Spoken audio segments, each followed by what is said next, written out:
Selamat datang kembali di Antik Channel. Aku akan melanjutkan cerita yang membuat banyak hati tercabik-cabik. Judulnya Satu Ranjang. Sebuah kisah tentang cinta yang terlihat indah, namun menyimpan pengkhianatan yang rapi. Jangan lupa untuk subscribe, like, dan komen ya. Kalau kamu suka cerita ini, share juga ke teman-temanmu. Dan buat yang ingin kerja sama atau kirim cerita, follow Instagram kami. Selamat mendengarkan. Setelah hari itu, saat aku menemukan kartu hotel di saku celana Reza, pikiranku seperti kehilangan arah. Aku masih menjalani hari-hari seperti biasa. Bangun pagi, memasak sarapan, menyetrika bajunya, dan mengantar Reza ke depan pintu dengan senyuman palsu. Setiap malam, dia tetap memelukku dari belakang. Kadang membisikkan, "Aku sayang kamu," dan aku hanya menjawab dengan senyuman yang terasa hambar. Tapi pikiranku tidak pernah benar-benar bersamamu, Reza. Aku berada di satu tempat yang namanya tertera di kartu itu. Hotel Aluna. Hotel kecil, tersembunyi, tak terkenal, tapi cukup rapi dan bersih untuk jadi tempat persinggahan diam-diam. Aku tahu, karena aku mencarinya di Google. Dan reviewnya, hampir semuanya bernada sama. Tempatnya tenang, cocok buat quality time berdua. Hatiku makin tak tenang. Sampai akhirnya, aku membuat keputusan yang cukup nekat, tapi terencana.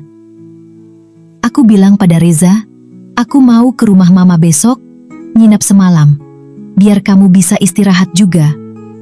Dia tampak senang, bahkan terlalu cepat setuju. Itu yang membuatku makin yakin dia ingin aku pergi, agar dia bisa kembali ke sana. Hari itu, aku tidak ke rumah mama. Aku menyewa ojek online dan minta diantar ke Hotel Aluna. Begitu sampai di sana, jantungku berdetak tak karuan. Tampak dari luar, hotel ini tampak seperti bangunan 4 lantai yang tenang. Dinding luarnya coklat susu, dengan jendela kaca besar di setiap lantai. Aku masuk pelan-pelan. Suasana lobi hangat, dengan aroma kayu manis, dan musik instrumental lembut. Dan di balik meja resepsionis, aku melihatnya. Seorang perempuan muda, tinggi semampai, rambutnya hitam lurus, kulitnya cerah, senyumnya sopan, terlalu sopan. Name tag-nya terbaca jelas, resepsionis. Dia menatapku sebentar, lalu tersenyum. "Selamat datang di Hotel Aluna. Ada yang bisa saya bantu, Kak?" Aku tersentak sebentar, tapi segera ku balas senyum. "Iya, aku mau lihat-lihat dulu. Mungkin mau nginep minggu depan bareng suami." Wajah Citra tidak berubah sedikit pun, tapi matanya seakan menahan sesuatu. "Tentu, Kak, kami ada beberapa tipe kamar. Kalau Kakak cari yang romantis, lantai 4 cocok banget." Hatiku mencelos. Lantai 4, kamar 403.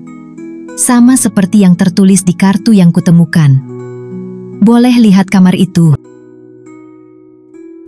Dia sempat menoleh ke belakang, ke arah rekannya sesama pegawai.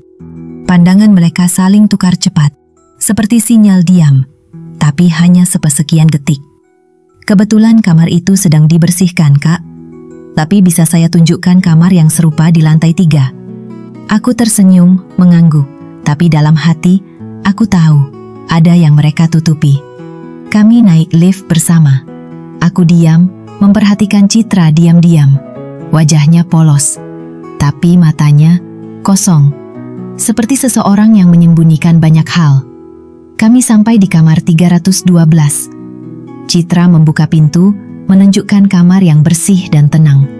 "Kurang lebih begini, Kak. Kalau butuh tambahan dekorasi, bisa kami bantu juga." Aku melihat sekeliling, tapi pikiranku masih tertinggal di lantai atas.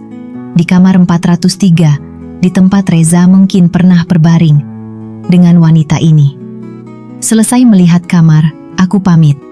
Tapi saat menuruni tangga, aku melirik ke lift, dan aku melihat Citra menerima sesuatu dari petugas laundry. Baju pria, Kemeja putih dengan label toko yang sama persis dengan yang biasa Reza beli. Aku tidak bilang apa-apa, tapi di dadaku ada sesuatu yang meledak pelan-pelan. Malamnya, Reza pulang seperti biasa. Aku sudah menyiapkan makan malam. Dia makan, menguji masakanku, lalu duduk di sampingku, merangkulku sambil menyalakan TV. Dan aku hanya diam. Bukan karena tidak tahu, tapi karena aku tahu terlalu banyak, tapi belum punya bukti yang cukup untuk menghancurkan semuanya. Malam itu, saat dia tidur lebih dulu, aku menatap wajahnya. Tenang sekali, seperti tidak pernah berbuat salah. Dan saat aku memejamkan mata, hanya satu wajah yang terlintas. Citra.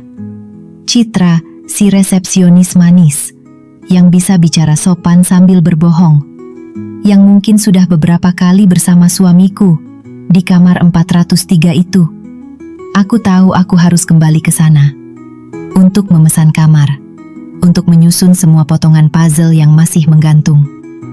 Aku tidur di samping suamiku, tapi jiwanya mungkin sudah tertinggal di hotel itu. Dan aku, Dara, akan mencari tahu, sampai aku yakin kebenaran bukan lagi hanya curiga. Tunggu aku, Citra, kita akan bertemu lagi. Tapi kali ini, aku tidak akan datang sebagai tamu.